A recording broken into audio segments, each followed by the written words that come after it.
So it's time for the verse of the year, a tradition that kind of happens really to hopefully get us going and set us not just looking at the drudgery of Monday morning, but to really look sort of far ahead.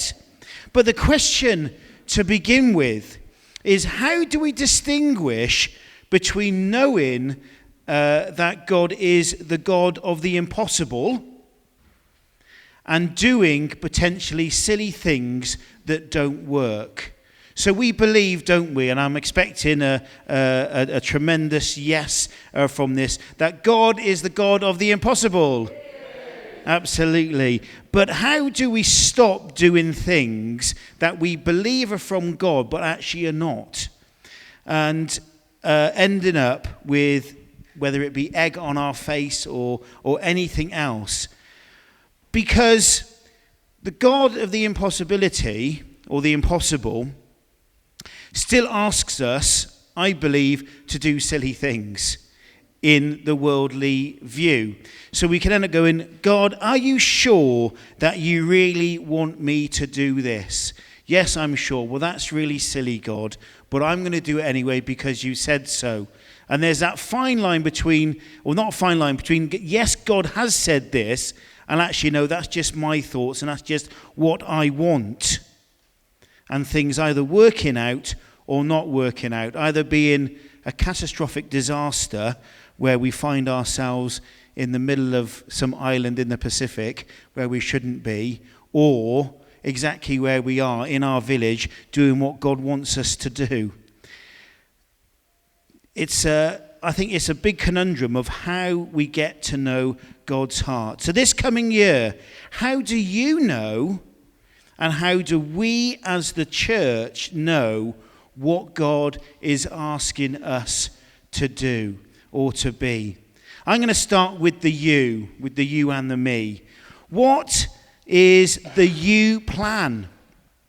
2026. What's the you plan for you at home? What's the you plan for those of us who still are at work? What about the you plan for us at church?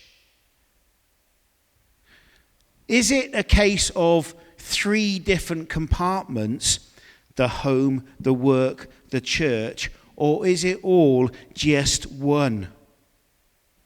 Now, here's a statement. I love this statement. This is great. We are made, I genuinely believe, we are made to worship God in all spheres of our life. Whatever we do is either an act of worship or an act of rebellion. I believe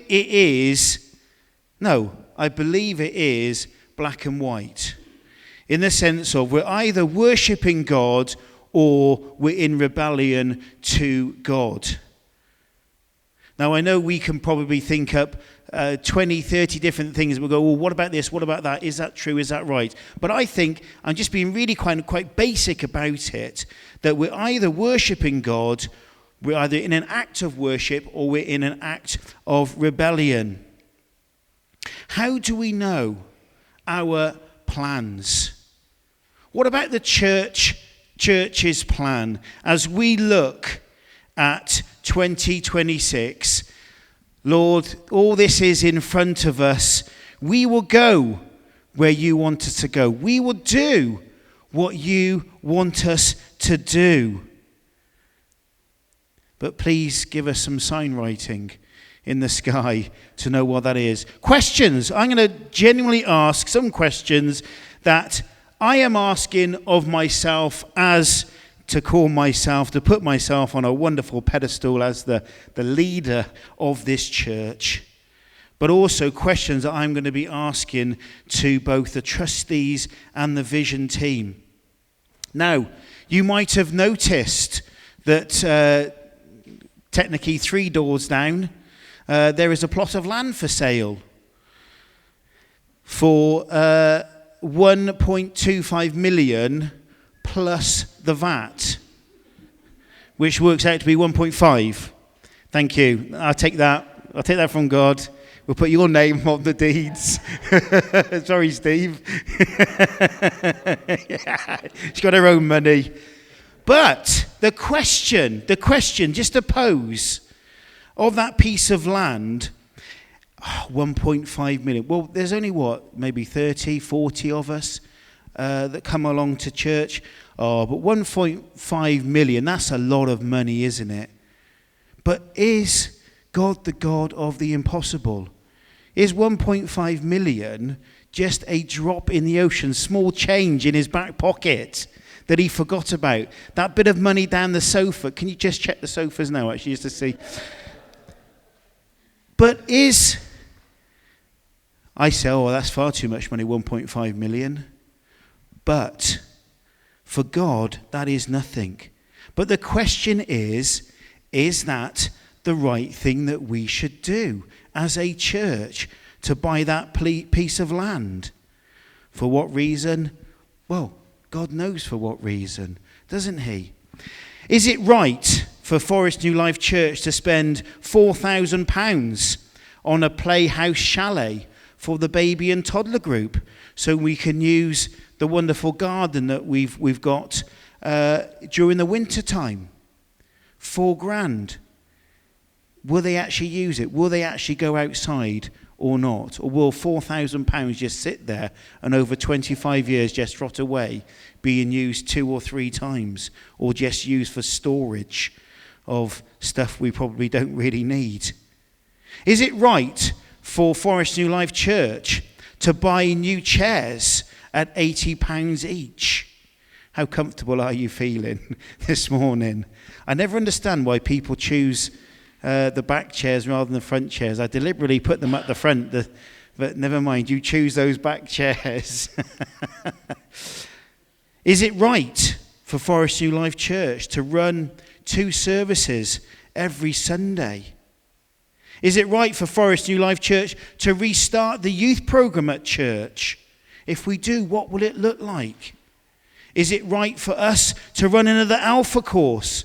Is it right for us to run free social events in the community at our cost? And many, many other things. What is the right thing for us to do? Going into 2026 is going into the unknown. This is a bit of a silly statement. But are we, in 2026, as a church, are we going to step out in faith, or are we going to step in dog's mess? That's the reality of what we could be doing. Yes, Lord, I really believe that you are directing us as a church to go this way. Oh, whoops, maybe that wasn't the right way we should have gone. I think it's a real challenge for us to know what to do. But we do know that God knows exactly what will happen. But how do we get to know what God knows? And maybe even that question, should we? Should we know what God knows? Well, I think the answer to that is yes. Otherwise, it's a very short sermon. The end. Next song. But, where am I? There I am. But I think that I do think that we should know.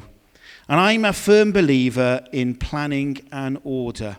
Now, what I'm not a believer in is perfectionism. I think there's a fine line that you cross over from planning and ordering things into perfectionism. I think that right of perfectionism is for God alone. I think God is only the one who is perfect. I do believe in excellence, absolutely. And when we look at God's rescue plan for us, was it done on a whim? Was it done in the year BC 0? Have I got that the right? Yeah, I think that's the right way around. Was it BC 0 that God thought, oh, I know what I can do?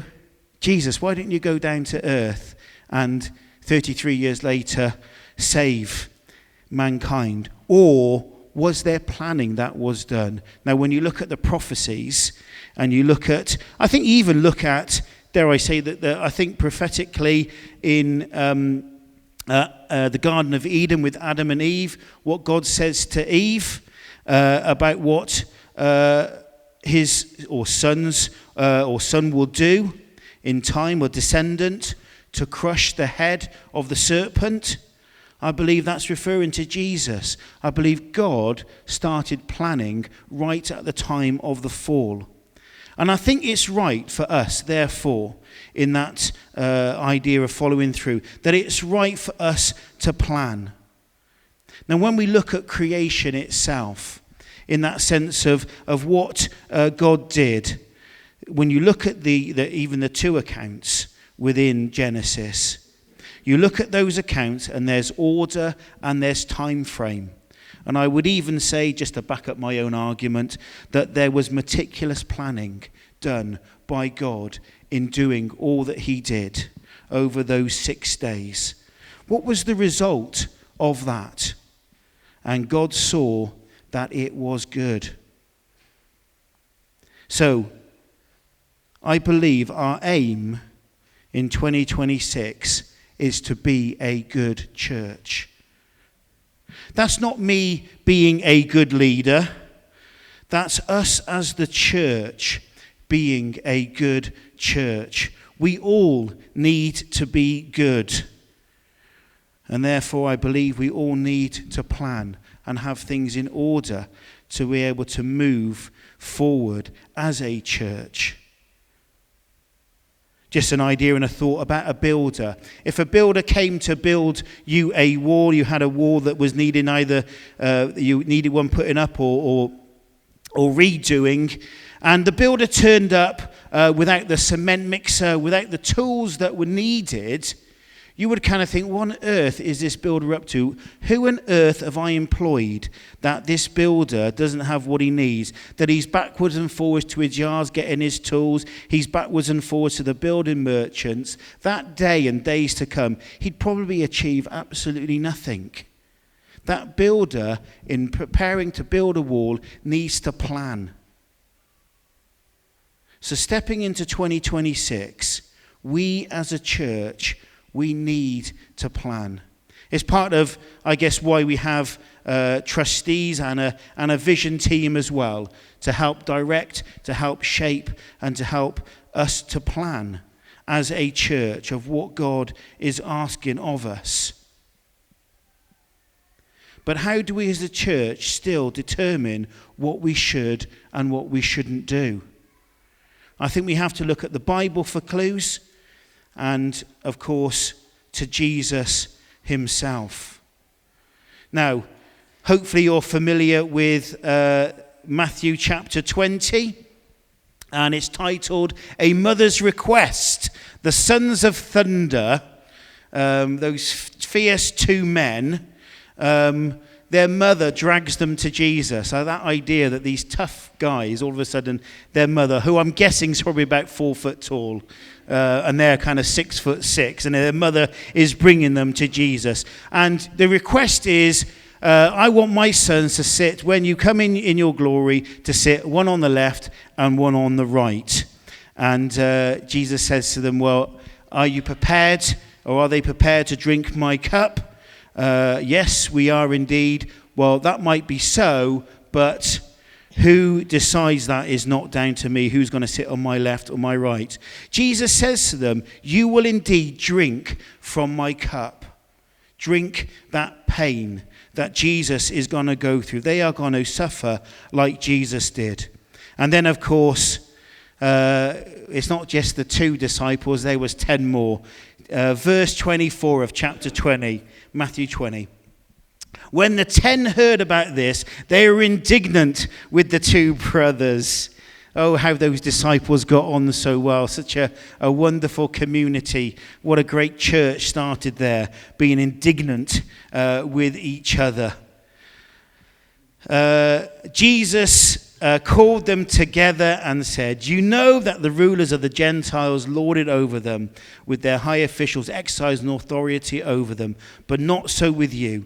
Indeed, whoever wants to be great among you must be your servant, and whoever wants to be first must be your slave, just as the Son of Man did not come to serve, but to serve and give his life as a ransom for many.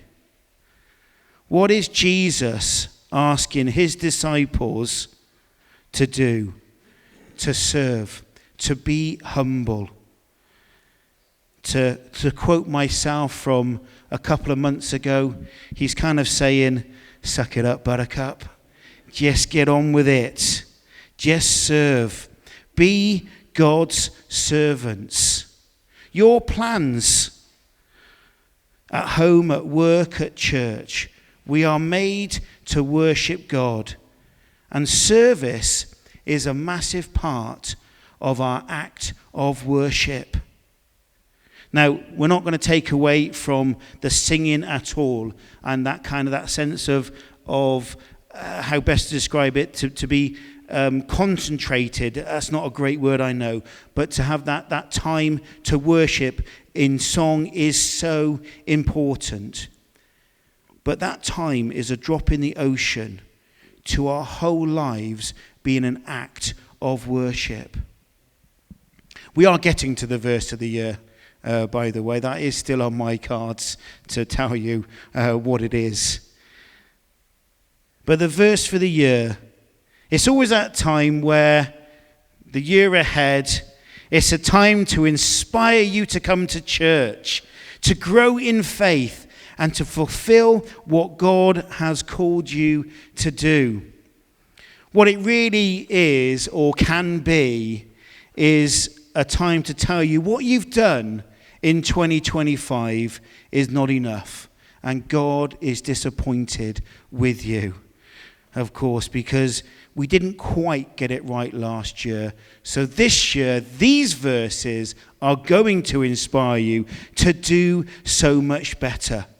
But of course, to put it in such a way that you feel blessed to be here and you're motivated to move in. I'm going to live at church from now on. That's where I want to be. That's how these sermons can feel sometimes. And I don't want these verses, or what I've said so far, what I'm about to say, be like that at all. What I want these verses, actually two verses, is to convey where my heart is. And I guess ultimately it's invite you to join me. Now, some of the things are going to be continuing what we're doing. Other things, and I will use the word might be new. So the first verse for the year, he's got there. The first one is Luke chapter 14, verse 23. Now, before I kind of read that verse 2, I want to just put it into the context of what Jesus' words. So we can't escape them and say, Paul didn't know what he was talking about. Unfortunately, this was Jesus, so we've got to listen and we've got to pay attention and say every single word he said is right and for me. It's the parable of the great banquet, Luke 14, 15 to 24. I believe it's going to pop up on the screen for us. So, when one of those at the table with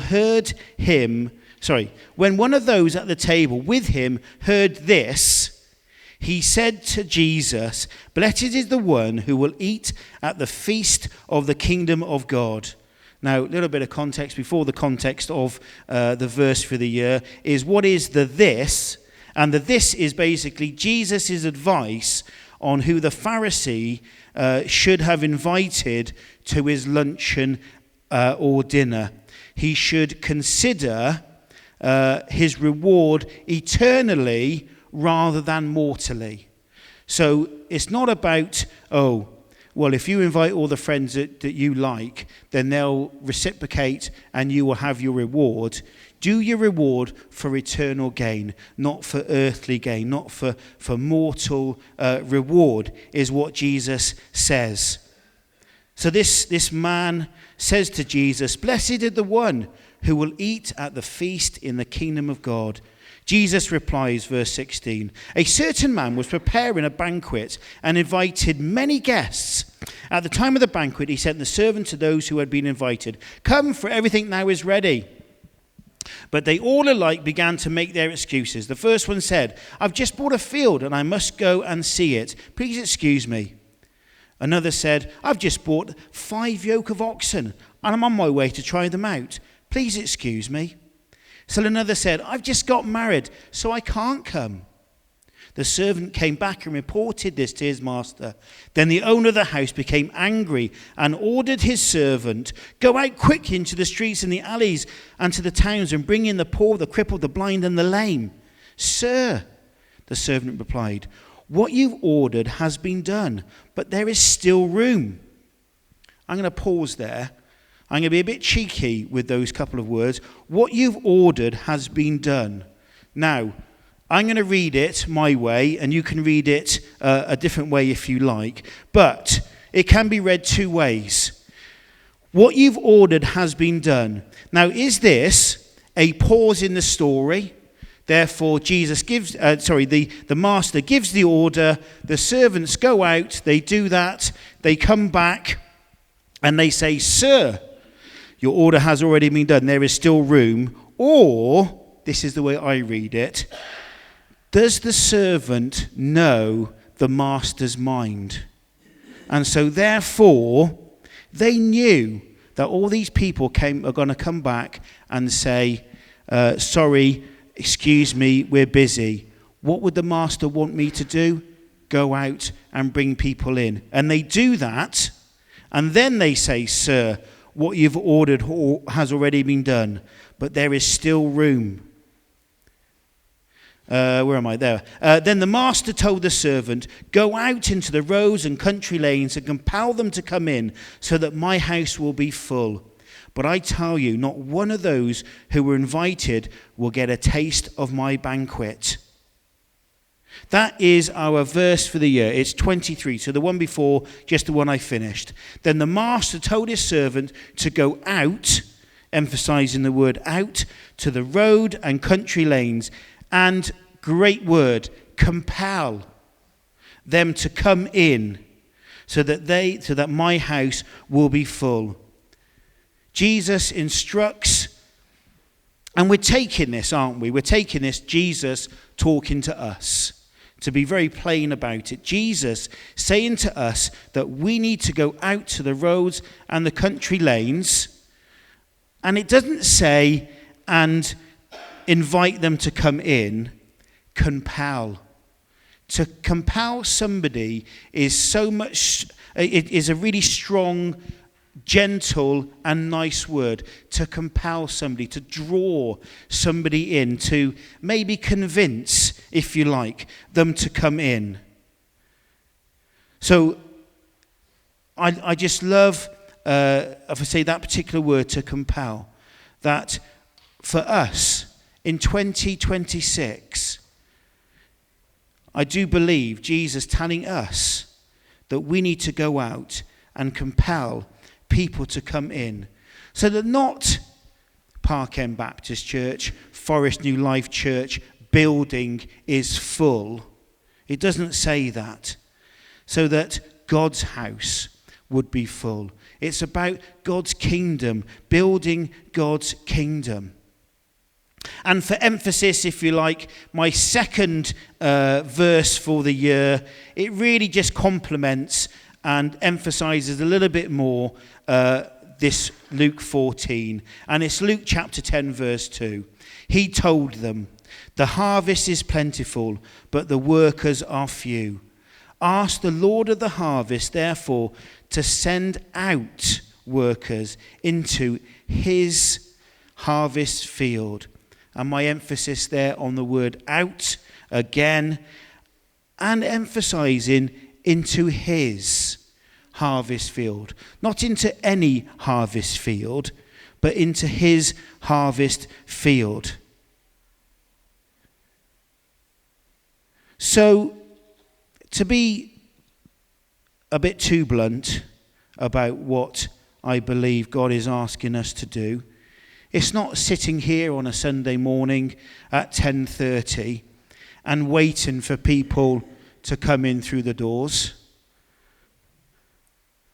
I believe that we need to go out. Now, I believe we are going out already in what we are doing. Now, there is, in that sense, a physical building that we have, that we use. And I think in the sense of going out means that what we do in here is going out. My examples of that are the quiz night, the harvest quiz night that we've done, the coffee and cake, the baby and toddler, baby massage, breakout, holiday Bible club, the youth clubs, and maybe things like a luncheon club, maybe, or maybe the parking light switch on that we're involved with as well. Those are things about going out. It's not about saying we are in a lovely holy huddle, let's link arms and make sure that we're safe. It's about going out, risking things, and inviting, compelling people to come to meet Jesus.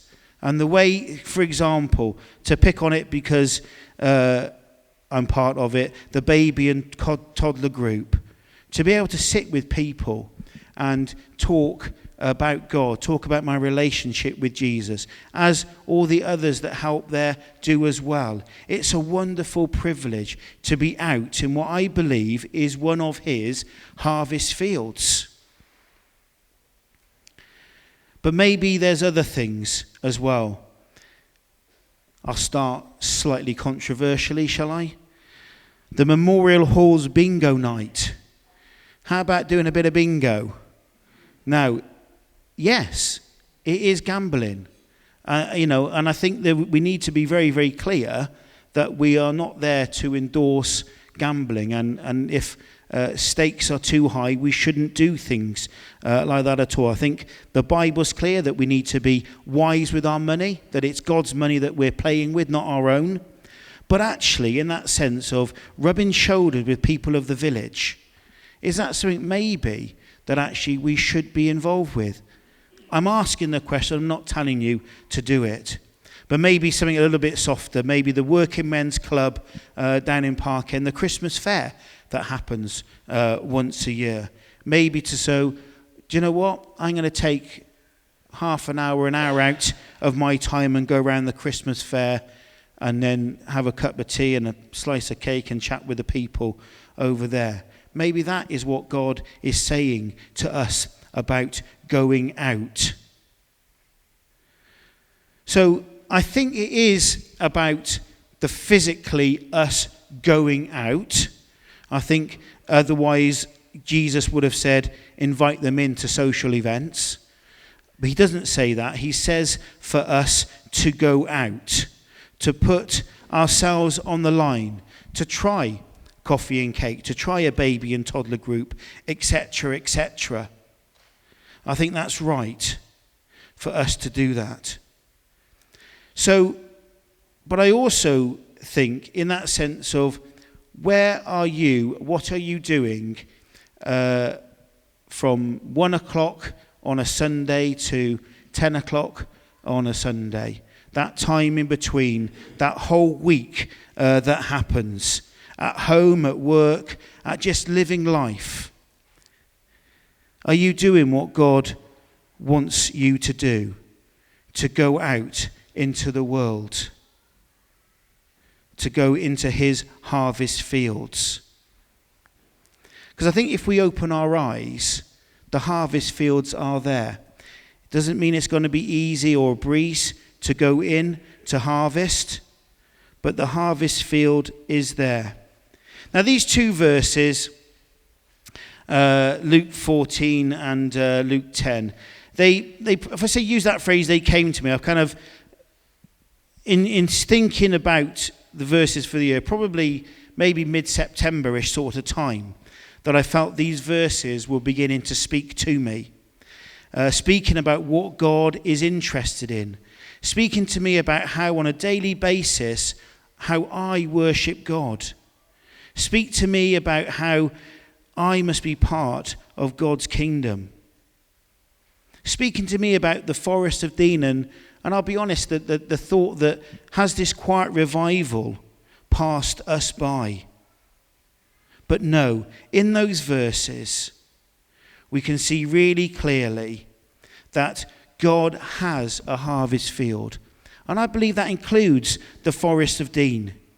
Now, just really quickly, a statistic of the forest. There are 90,000 people or thereabouts living now in the Forest of Dean district. And so that's all the way from 3 miles outside of Ledbury all the way down to Tuts Hill, Sedbury Way. 90,000 people. Now, there are around about 95-ish churches in that particular, in our area. And I counted on my fingers and the toes, and I reckoned there is maybe at best 1,200 Christians in that population of 90,000. 1.3% of the population of the Forest of Dean are Christians. That's not an awful lot, is it? 98.7% of our neighbours are not Christians. And yet I believe that they are, or it is, God's harvest field. Are we, here's the strong challenge, are we going out and compelling people to come to meet Jesus or not? I want to finish in a moment with a few statistics from the Evangelical Alliance. I'm going to whip through these pretty quick. They're on a sheet, so you can have a look at them afterwards if you wish. So the stats from the Evangelical Alliance about what's happening growth-wise in the UK. So look out for spiritual opening. The EA encourage us to. 2026 will be the most spiritual open year in living memory. Atheism will continue its decline. Belief is back. The evangelical church will grow, but the rising tides will cause seekers to turn not only to all forms of Christianity, but other religions, paganism and the occult. Witch talk may be popular as Alpha is. So there is, the suggestion is, there is a spiritual reawakening within the UK, but that doesn't just mean Christianity. Are we compelling those around us to come and meet Jesus? 74% of all parents with children under the age of 5 had attended a church activity in the past 12 months. 3/4 of those in the UK with an under 5-year-old has attended a church activity. Churches that join the dots between these ministries and faith will grow rapidly, is EA's suggestion. The most common reason why people begin their journey of exploration is needing help with life. New believers cited coming to toddler groups, football projects, debt relief initiatives, and other ministries that meted people's human needs for community and connection as their starting point. As we seek to make the most of missional movement we are in, invest time, thoughts, creativity, resources, and effort in joining the dots between these ministries and sharing the gospel is likely to bear significant fruit. 2 more very quickly. The gospel spreads at a speed of relationship. That for me is just so important, that our relationship with non-Christians, the deeper our relationship is with them, the concept or the idea that they're saying is that the gospel will spread quicker with those we have a good, deep relationship with. When new adult Christians are asked who played the most important role in their journey to faith, they often describe people from church who are not the leader. Close friends and small groups of Christians. A significant proportion of people who begin exploring the gospel do so because a friend talks to them about their faith, or they see the impact of trusting Jesus on someone they know. We need to live our life. Everything is either an act of worship or an act of rebellion. And to put the pressure on you, you're being watched. And people will see that either you're acting as a rebel to Jesus or they will see it as an act of worship. But almost a quarter of the Evangelical Alliance members' churches have no training in evangelism in the last 3 years. We are guilty of that. We've got it wrong.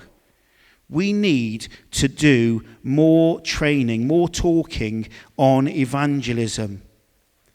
How many, the suggestion is, the question they pose us, how many more might encounter Jesus if every Christian in the UK was ready to share their faith with their friends? The final one, 28% of people who become Christians as adults say a spiritual experience initially prompted their journey to faith. So it was an spiritual experience they had outside of the church that convinced them to check out Christianity. 39% said it helped as they explored faith, and 42% said it was an experience of God that finally prompted them to decide to follow Jesus decided to follow Jesus, full stop. In the next few years, the EA is suggesting it is very likely that people will come to your church having experienced something they cannot understand and are interested in finding out if who they have encountered is Jesus. Here's a challenge. We must be ready to help them take the next step. Sorry for going through those so quickly. The time is ticking away.